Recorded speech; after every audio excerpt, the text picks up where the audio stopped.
And we are ready now for our first match of the top four here. We're going to be watching VendorTY, who just won the Sett mirror match, battle against the sleeper deck here, the potential true champion, Volibear, at the hands of LND Migan. Let's take a look at these deck lists and see what we've got going on.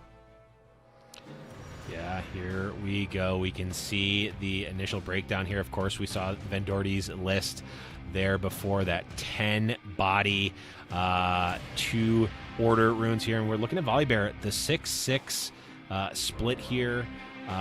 Very, very common, but let's take a look at our first deck here. That is going to be the VendorTY deck that we just saw here. And Anu, I mean, we saw it, the Sett Brawler focused build end up being quite strong in the mirror match. What do you think about it in the match against Volley? Yeah, I think we're going to see, for the same reason that Sett was great, the Brawler in the mirror match, it'll also be good against Volibear. The big thing about Volibear is that it puts out some really big creatures, and being able to consume buffs for the additional might makes Sett Brawler absolutely fantastic in this matchup. A couple other observations here. We are slowly migrating to main deck triple copy of Sabotage, and I'm going to give a shout out to the Kinko Monk as well as another card that, you know, is slowly creeping into these deck lists. Now, why don't we take a look at what everyone really wants to see, which is that sweet, sweet Volibear deck list. Oh, yeah. Now, of course, we're seeing in the sideboard that is a Dazzling Aurora, so not in the main deck. We are, of course, seeing a couple of Sabotages in the main here. The MF, the Dariuses. We're seeing Kadrigan as a big, big drop, which we've seen a lot in Volibear decks, but I've not personally played with it when you're not main decking the Dazzling Aurora, so that'll be an interesting one to see.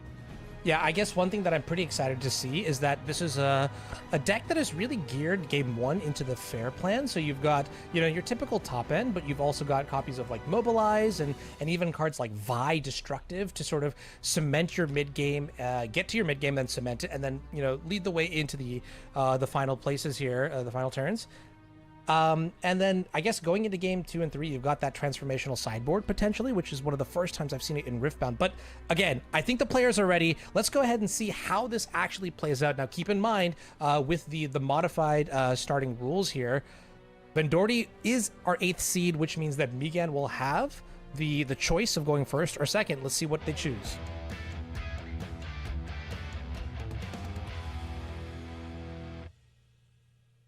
All right, so players are here. VendorTY with Reckoner's Arena and Migan here with Aspirant's Climb, which is kind of interesting. Sort of tells you the positioning, the posturing that our Volibear player is taking in the matchup, suggesting that, you know what, we want a little bit of time to breathe and develop our runes and get our top end into play here. How do you feel about that Reckoner's Arena, though? Yeah, Reckoner's Arena is certainly a strong one here. We see Volley coming up. Everyone wants to see our boy Volley. The thing I want to point out about this matchup is Sett wants to go fast in this matchup. The later the game goes, the better it is for Volibear. So I think we're going to see all-out aggression from the Sett player and Volley just trying to keep up. Yeah, this is super interesting because Volibear has chosen to go second to get that extra rune on their first turn, but Sett is punishing here with the turn 1 Daring Poro going into the Aspirant's Climb on turn 2, being followed up by Fiora. So kind of interesting development here. I think it's hard to say whether or not it's better to go wide in this matchup like we saw in our top 8 match, or if it's better to sort of really load up on some pretty strong threats here. And all right, looks like we have Misfortune coming into play here, proccing the Volibear passive to put a rune into play, and this is a brilliant start here from the Volibear side. Yeah, it is, but also it is quite slow. We're going to potentially see the Volibear deck being down 3 points to 0, which, if we're going off of the Sett mirror match, could be a death knell being that far behind. But I think the Volibear deck obviously is going to play a bit different here. MF really sort of sets you up to play a big unit and then effectively give it accelerate via the Misfortune. And if VendorTY does not have an answer to whatever big drop Volibear has right now, it could put the Volibear deck right back in the driver's seat. Is that another Sett pun, by the way? I'm just, now that I've seen one, I see them all. Yeah, it's very, very, very funny. And something here that I'm also kind of interested in is that on our second turn, we chose to play the Kinko Monk, and we didn't choose to put the Sett Brawler into play, which is kind of interesting. Maybe that's just an efficiency play here that we're looking for, because we also followed up with the Glory Seeker. I think it is also a Fiora breakpoint, because Fiora now is going to get the buff up to 5, making her mighty, which then gives her shield, which makes it 6, which means it's not a Volibear would need something additional to be able to actually contest the Fiora here with the MF, which means going to have to go for the Aspirant's Climb, choosing not to play something else first, so the MF is actually not going to be able to ready anything here. Yeah, that's kind of interesting. Let's take a look at the hand here to see what must have been causing this. As we saw a full... Oh, yeah, that's a Deadbloom Predator, by the way. But real quick, okay. Darius, Captain Farron, Catrigan, Mobilize, and Vi. So a very stacked hand here for our Volibear player. But on the other side, I think I saw 2 copies of Call to Glory, which is going to be really, really powerful. Really quite powerful. And actually, the Deadbloom is played to the MF lane, not actually contesting the Fiora, really kind of calling out I probably lose the game entirely if there's a Call to Glory here. And, well, we know there's 2. So really heads up play by Megan there, saying, you know what, I'm going to solidify the other battlefield here. And, yeah, I'm going to be behind, but also, again, I don't care how many points they have unless they are going to win the game. Yeah, absolutely, which is kind of an interesting way to play the game. But, it really does go to evaluate like that concept of inevitability and just who is actually quote unquote the beatdown. If you played other card games, is maybe like a phrase you've heard before, but the idea here is like, if we go to turn 1432, okay, or just any like late game turn, right, who's going to have the better board state? And if you find yourself often being that person that has the bigger creatures and more might, that should tell you that, that should affect the way you play the early game, because you can rely on your late game to win you the game. And you can sort of see that's how Megan is setting up for this turn, just really stockpiling onto that Aspirant's Climb. Now, this is a very scary attack with the Kinko Monk coming in and the Glory Seeker. And do we have effects in combat? No, looks like this is just a resource trade, effectively saying, all right, we're going to take out the Predator here. We're going to save our Poro via Sett's ability, and now we can set up another attack. Fiora, of course, does have ganking when mighty, so could hop over and attack the MF. We know Volibear does not have access to free spells when... besides the Stormbreaker, I believe is the name of the card, but it's not free given their board right now. Yeah, exactly. So I think the card is Sky Splitter. Is Sky the one Splitter, that okay. It reduces the cost based on like the might. Production was great. I said the wrong name, the name of the wrong card. But Stormbringer is also a really cool spell too. Sky Splitter is this is one of the cards that like I saw a lot of in the early preview season, because it was just like a really cool removal spell that dealt 5. Now, it doesn't see as much play, but yeah, Fiora's going to come in, take out the Misfortune, and we're going to see Darius come into play from the Volibear side. That's going to put a rune, thanks to the Volibear, into play for Megan. Yep. And now with Vi, we actually get to proc the Darius ability and send it crashing into the Aspirant's Climb. Yeah, we do. I catch that. Did you catch that? So the Sett actually readied there because of the second ability, which is you can ready Sett when you conquer. That happened when we beat the Misfortune. Yep, you can absolutely ready, set, go here, as that Call to Glory is going to take out the Darius, and maybe a little maybe a little bluff there with Doesn't matter. I'm just gonna play Call of the Glory and kill your Darius. Yeah, just the pencil trick, right? Like that kind The of old thing pencil trick. Yeah, which is really cool too. But now we can sort of see how, being second in this game gave VendorTY the ability to just slam like a wide board of creatures. And now look at that point discrepancy. It's 7 points for Sett to 1 for Volibear. And that's going to be it. Migen's going to scoop the game here. We're going to go into game number 2. So quickly, we'll take a look at sideboard options here for our first deck list. Yeah, congrats to VendorTY taking a quick one. I mean, this is exactly how VendorTY drew it up, right? Like, go me Sett, me go fast, me bash face is exactly what he wanted to do. Looking at the sideboard, don't think Sett wants to go over the top in this one. Don't think Anivia is going to get in there. I don't think that the cannon barrages are going to make it either. I'm wondering if we want to do maybe a unit swap, take out something like Arena Bar. I don't know that you want to take out the sabotages because it's likely that the Dazzling Aurora is going to come in, and boy, does it feel nice to take out the Dazzling Aurora when you take it out with a single energy and sabotage. Yeah, absolutely here. It's going to be interesting. I almost feel like, if Sett just gets to go first again and really has that same aggressive curve, VendorTY is going to be really happy. Let's take a look at the Volibear deck list and see what our options are for sideboarding. Now, one card you did point out was Dazzling Aurora. That's going to be paired with Gentleman's Duel, Cannon Barrage, and the third final copy of Sabotage. This is really interesting. Can you explain the sideboard Dazzling Aurora to me?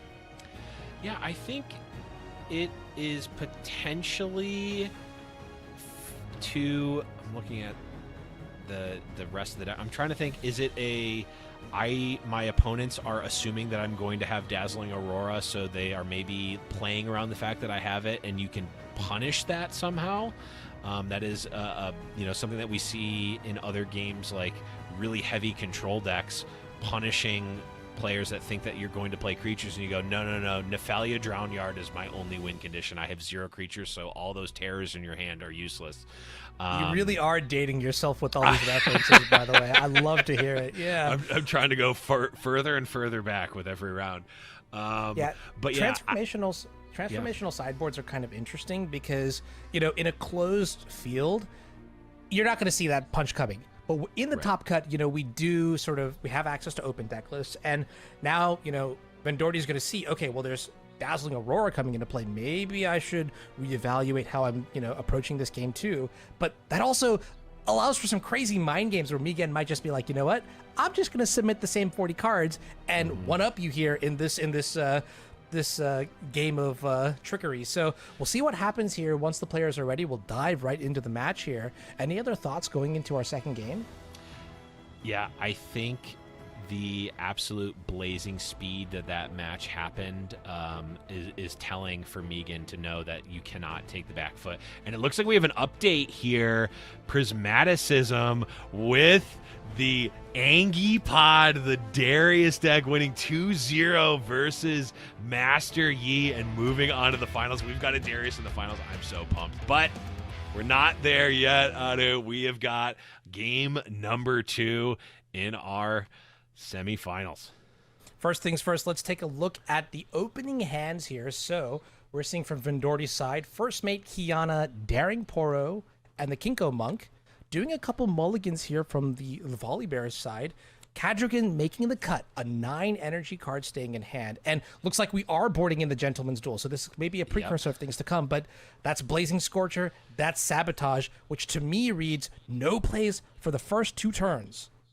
Yeah, you said Blazing Scorcher, and you meant the card, but I thought you meant what Sett is going to make of that hand, because, boy, are there going to be plays from Sett in the first few turns, and there sure aren't going to be effective turns from Volley, at least from what we saw. That is not the hand you want to see in this game. Yeah, absolutely. Now, taking a look at the battlefields, which is the second point of contention, that Vile Maws layer from the previous match is coming back in here to really just mess up that dynamic of conquering battlefields. Obelisk of Power is, kind of one of the bread and butter Volibear battlefields, is going to also be presented. And interestingly enough, this time Migan says, hey, all right, I'm going to go first this time. I'm going to have my 3 energy. I'm going to play my 5 energy spell on turn 2, and that's going to ramp me up. So we're looking at 7 energy as fast as turn 3, which is incredible. Yeah, absolutely. I mean, I obviously was speaking in hyperbole, saying that they're not going to have early plays, because they obviously are. And now the Gentleman's Duel is online, and all of a sudden the Cadrigan is looking a lot more castable here in these coming turns. Sett, of course, needs to keep up the pressure, needs to keep up the resources here. Kiana is a fantastic way to do that.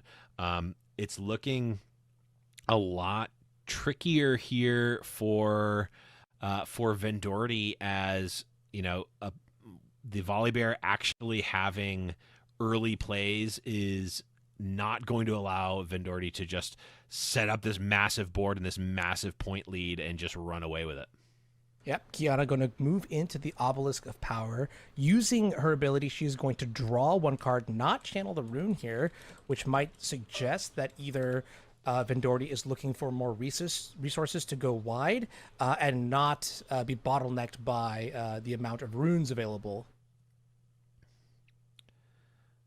Absolutely. Looking like the follow-up here, just getting stats in play for Sett here. It worked last game quite well, but it's obviously quite a different scenario here, as this is a scary turn, a pivotal turn for Megan here. What is the follow-up going to be? How much board presence can you set up, either from effectively building your board or by using that Gentleman's Duel to take out VendorTY's board here? Yeah, kind of interesting here. We'll see what ends up happening here. I mean, unfortunately, this turn, we can't actually put Cadrigan into play. We're just 1 energy short here. And then the next question is if we move the Blazing Scorcher into the Obelisk to contest the battlefield, what's the output going to be? Are we okay with a trade here, or are we actually looking for the Kiana to recall so we can score our first point? Because we saw what happened in that first game. There was a major point discrepancy, and we cannot fall behind again like we did last time. Yeah, there is, but the Kiana, like, just effectively trading your only board presence for a buff and a power feels horrific. If you are Megan, I mean, it may be necessary, but boy, does it not feel great. We're gonna open up with a sabotage though, see what VendorTY's working with. Yep, and the hand is going to be Kinko Monk, First Mate, Showstopper, and Fiora. So we're going to take that Showstopper, which is probably pretty good here for Megan. And then we have a couple other units that we need to deal with. The key decision point here, though, is that, we've set ourselves up. So next turn we have access to 9 energy, which is, mathematically is great. It's great for the Caldegreen. So, like, very, very good lining up of resources here from Megan's side. Kind of explains how we made it all the way to the top 4. Now the next question is with this information, how does that change our next decision, which is, do we go into combat, or do we stay in base? Or I'll even put a third option out there. What about the Vile Maws layer? Yeah, the Vile Maws layer doesn't feel horrible. It gets you on the board. It keeps you sort of at point acceleration, point parity here. It, of course, does lock you in to that Vile Maws layer. We need a VendorTY now. Of course, the top of the deck, could it change that? But on the field, there could be a trade. It would be 5 for 5. But that is not going to be the case here, as we see the Snapvine trade off or kill the Kiana there, or at least force the Sett. Yeah, it's really interesting to see the Snapvine, be that sort of button pusher here to say, like, all right, I'm going to put the decision back in your hands. What are you going to do? But the part that really gets me is we put the Snapvine in the Vile Lair. What? Those are 2 units that we no longer have access to now. Yeah, but that is true. But we've got 11 might in the Vile Lair. Probably don't need to put anything else in there. And it is a lot of resources for VendorTY to actually contest that. And also, even if you do, it's like, it's the Vile Lair. You kind of don't want to, right? How much is VendorTY going to have left over?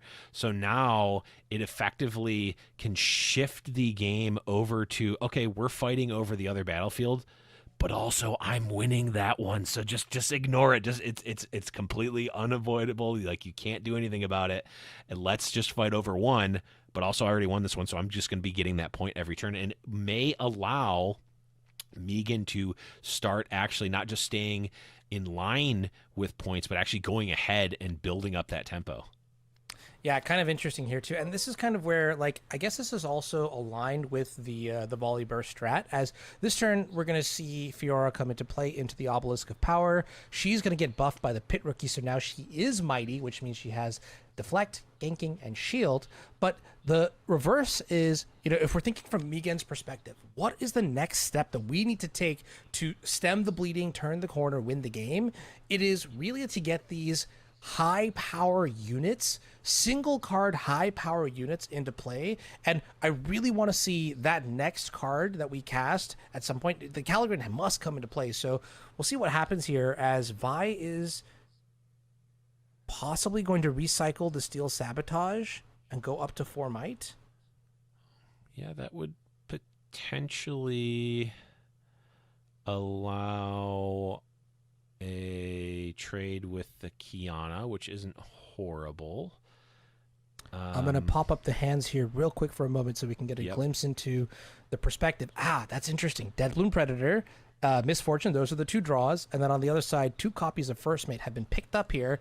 Deadbloom Predator is kind of an interesting one. How do you feel about that one? Yeah, Deadbloom Predator is a really interesting one. However, not castable at the moment, unfortunately. It is quite nice because I believe at minimum 2/3 of VendorTY's hand is known. I don't recall if the entire hand is known right now to Megan, but in any case, you can reasonably assume that there's not a high likelihood of a buff, so it's kind of face up. Megan can now use the Gentleman's Duel here, pump up, I'm assuming, the Vi to fight the Fiora, and then potentially move in. Okay, I mean, that conquers the battlefield and gives you the point lead, and this is very important because now you can just sit in the Vile Lair and rack up just infinite points by holding with your tremendous battlefield of units. So this is kind of exactly the play that Megan needs to sort of put themselves in the forward position. Now, this does come at the cost of your rune development. Look at that. Only 4 runes in play, which is not the number you'd expect Volibear to normally have. No, absolutely. I played a lot of Volibear in the early days. And what I found is that Volibear's passive is not a ramp ability. It is a be able to play powerful things now and then also still keep up ability. At least the way that it has been built, and it seems as though Megan is doing the very same. I mean, you think about it. If Volibear's ability didn't exist, he would have like -2 runes in play right now or something. Like it is very, very strong in that. I think a lot of people read it as a ramp ability. It's like, oh, play a card, ramp, okay, cool. But the way it ends up playing out is it's a stay on par while playing stronger things than your opponent. Yeah, I think that's a really keen observation. We're going to see Kinko Monk come into play here, and it's going to buff 2 units. The first unit that's going to get buffed is the Fiora, and looks like we may also... Are we going to equip the Poro with a +1 might token?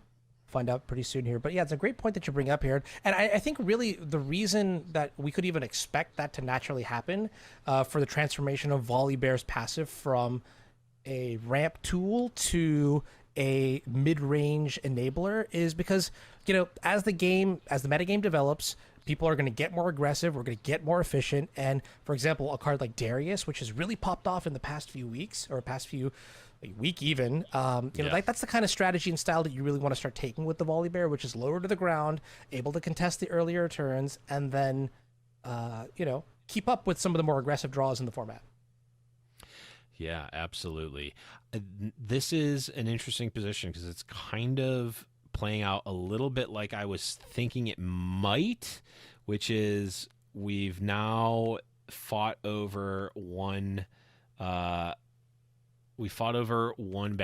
and now the Vilemaw's lair is only just slowly getting chipped away. In fact, just taking an attack there to take out a single unit, and now the ganking on the Fiora allows the take of Vilemaw's lair as well. And just like that, the seemingly impenetrable force of that Vilemaw's lair is now gone and in favor of VendorTY.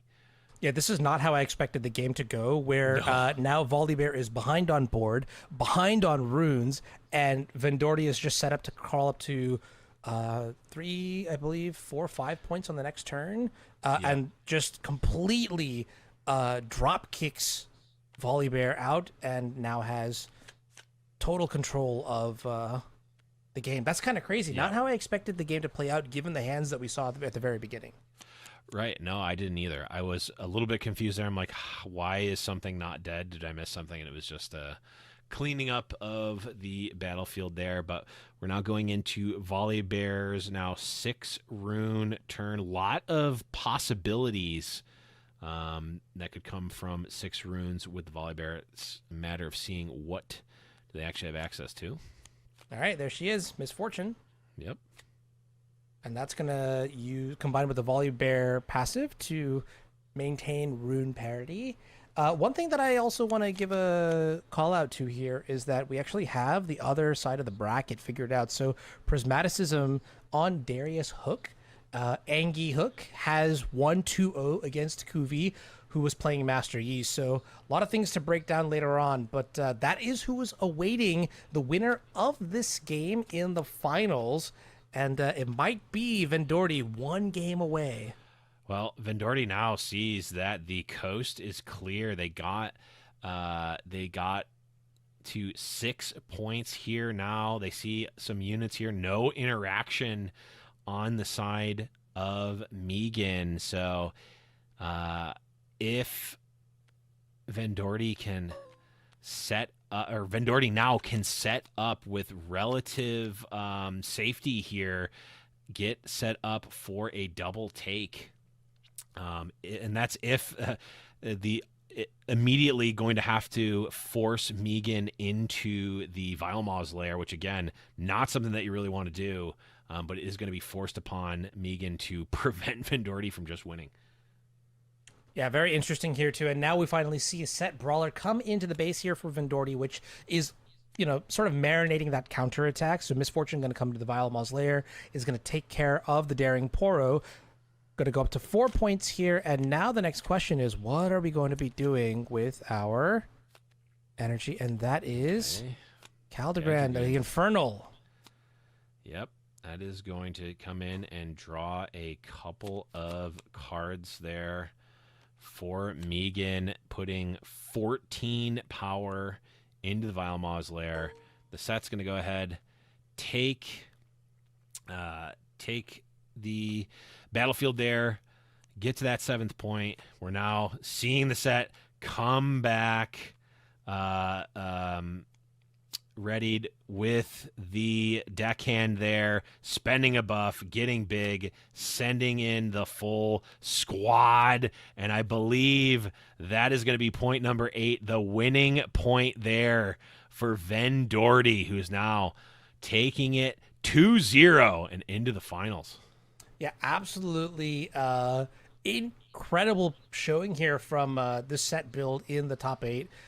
Taking down the mirror match earlier and now putting up a great show against Volibear in the top 4. So that is VendorTY going on to the finals here, taking a look at the bracket here. So just to recap, we got to watch the Sett mirror match, Tog being taken down by VendorTY. We also saw every single copy of Master Yi not make it past the top 4, which was really interesting. I do think Master Yi